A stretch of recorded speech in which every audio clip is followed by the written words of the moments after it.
नमस्कार दोस्तों, आप सभी का एक बार फिर से मैं स्वागत करता हूं हमारे इस चैनल इलेक्ट्रॉनिक स्टडी पर।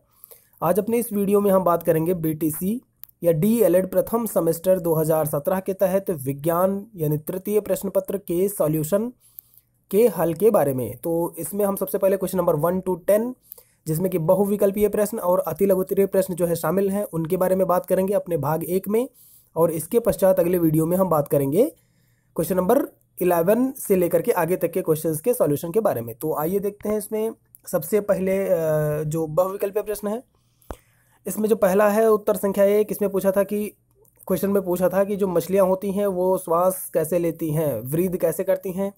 तो जो मछलियां हैं वो अपने गलफड़े यानी कि गिल्स से जो है वो श्वास लेती हैं। नेक्स्ट है, इसमें पूछा था कि एक गज कितने फुट के बराबर होगा। तो जो एक गज है वो 2.98556 फुट के बराबर होता है, यानी कि ये लगभग 3 फुट के आसपास आएगा। तो उसमें तीसरा ऑप्शन दिया हुआ है वो हमारा उत्तर होगा।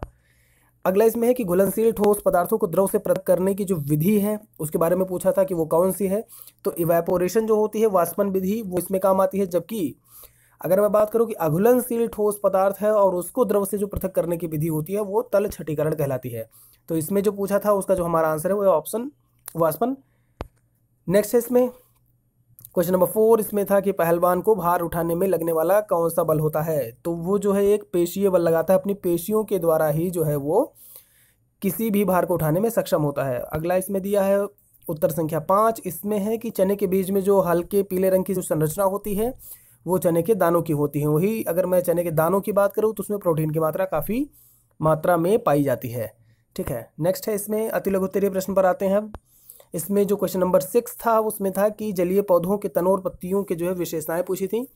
तो अगर मैं इनके अनुकूलन अंगों की बात करूं तो संरचनात्मक और रूपात्मक दो तरीके के अनुकूलन जो है जो एक्वाटिक प्लांट्स होते हैं यानी कि जलीय पौधे हैं उनमें देखने को हमको मिलती हैं। वहीं अगर मैं विशेषताओं जो प्रॉपर्टीज़ कैरेक्टरिस्टिक्स की अगर मैं बात करूं तो पहला इसमें है कि जलीय पौधों की जो जमीन में जो जड़ें होती हैं वो जमीन में जा सकती हैं। दूसरा इसमें है कि भूमि की तरह जो जलीय पौधे होते हैं यानी कि टेरेस्ट्रियल जो प्लांट्स होते हैं उनकी तरह जो एक्वाटिक प्लांट्स हैं ऐसे राइजोम्स या स्टोलन के रूप में जो है कॉम्स बना सकते हैं। ये इसकी थी दूसरी विशेषता। उत्तर संख्या 9। उत्तर संख्या 7 इसमें है कि कीटभक्षी पौधे पूछा था क्या होते हैं, उनको उदाहरण सहित बताना था। तो कीटाहारी जंतुओं की भांति जैसे कीट आहारी जंतु होते हैं वैसे ही कुछ पौधे जो होते हैं वो भी कीट आहारी होते हैं या कीटभक्षी पौधे उनको बोलते हैं। तो ऐसे पौधों को जो है मांसाहारी पादप यानी कि कार्निवरस प्लांट भी कहते हैं। तो कीटाहारी पौधों की जो कुल संख्या है, कुल जो अगर जातियों की बात की जाए तो 400 जातियां इनकी पाई गई हैं, जिनमें से प्रायः 30 जो जातियां हैं वो भारत में इंडिया में पाई जाती हैं। वही अगर मैं एग्जाम्पल्स में देखूँ तो जो घटपरडी है, ये जो विज्ञान प्रश्न पत्र 2016 था उसमें पूछा था घटपरडी, उसमें पूछा था कि नेपेंथीज करके लिखा था कि ये कौन सा पौधा है। तो कीटभक्षी पौधा है ये घटपरडी नेपेंथीज। इसमें पीचर प्लांट्स भी होते हैं। ठीक है, द्विदली वर्ग नेपेंथेसी कुल का जो है कीटभक्षी पौधा है। ये बात थी नेपेंथीज की। वहीं अगर मैं बात करूँ श्रीलंका आसाम जो है इनके देशज हैं, मुख्यतः जो ये पौधे होते हैं वो हर्ब्स होते हैं यानी कि शाक होते हैं। ठीक है, और दलदली या अधिक नमी जगहों में ऐसे पौधे हमको देखने को मिलते हैं। अगला इसमें है क्वेश्चन नंबर 8। उसका आंसर जो है इसमें था सर्कुलर मोशन और जो घूर्णीय गति यानी कि रोटेशनल मोशन होती है उसके एग्जाम्पल पूछे थे एक एक। तो सबसे पहले देख लेते हैं कि वृत्तीय गति यानी कि सर्कुलर मोशन है क्या।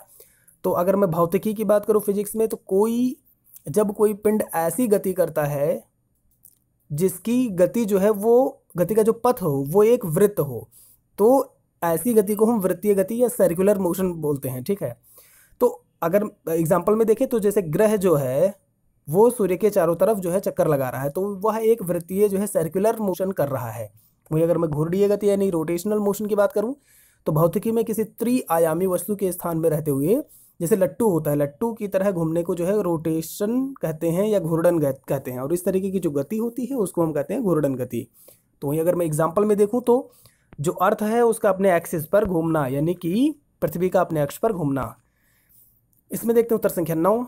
इसमें था कि सरसों के पुष्प के जो विभिन्न अंग हैं उनके नाम बताने थे। तो सबसे पहले हम सरसों के बारे में थोड़ा जान लेते हैं। इसमें जो सरसों है वो क्रूसीफेरी यानी कि ब्रैसिकेसी कुल का द्विबीजपत्री एक वर्षीय शाक जातीय पौधा है। ठीक है। द्विबीजपत्री एक वर्षीय शाक जातीय पौधा है। इसका वैज्ञानिक नाम जो है वो है ब्रेसिका कंप्रेस्टिस, इसका जो है वैज्ञानिक नाम है। अगर मैं बात करूं कि यह बोई कब जाती है, तो रबी के मौसम में ये दिसंबर तक बोई जाती है और मार्च अप्रैल में जो है इसकी कटाई होती है। वहीं अगर इसकी खेती की बात की जाए तो जो भारत का नॉर्थ वेस्ट पार्ट है, यानी कि पंजाब, और यहीं अगर मैं यूपी अलग से बात करूँ, बिहार हो गया, वेस्ट बंगाल है, गुजरात है, यहाँ पर जो है इनकी खेती ज़्यादा होती है।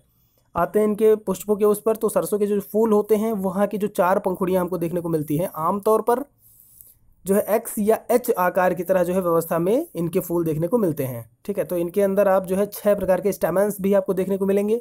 उन 6 में से 4 जो होते हैं लंबे और 2 छोटी होती हैं।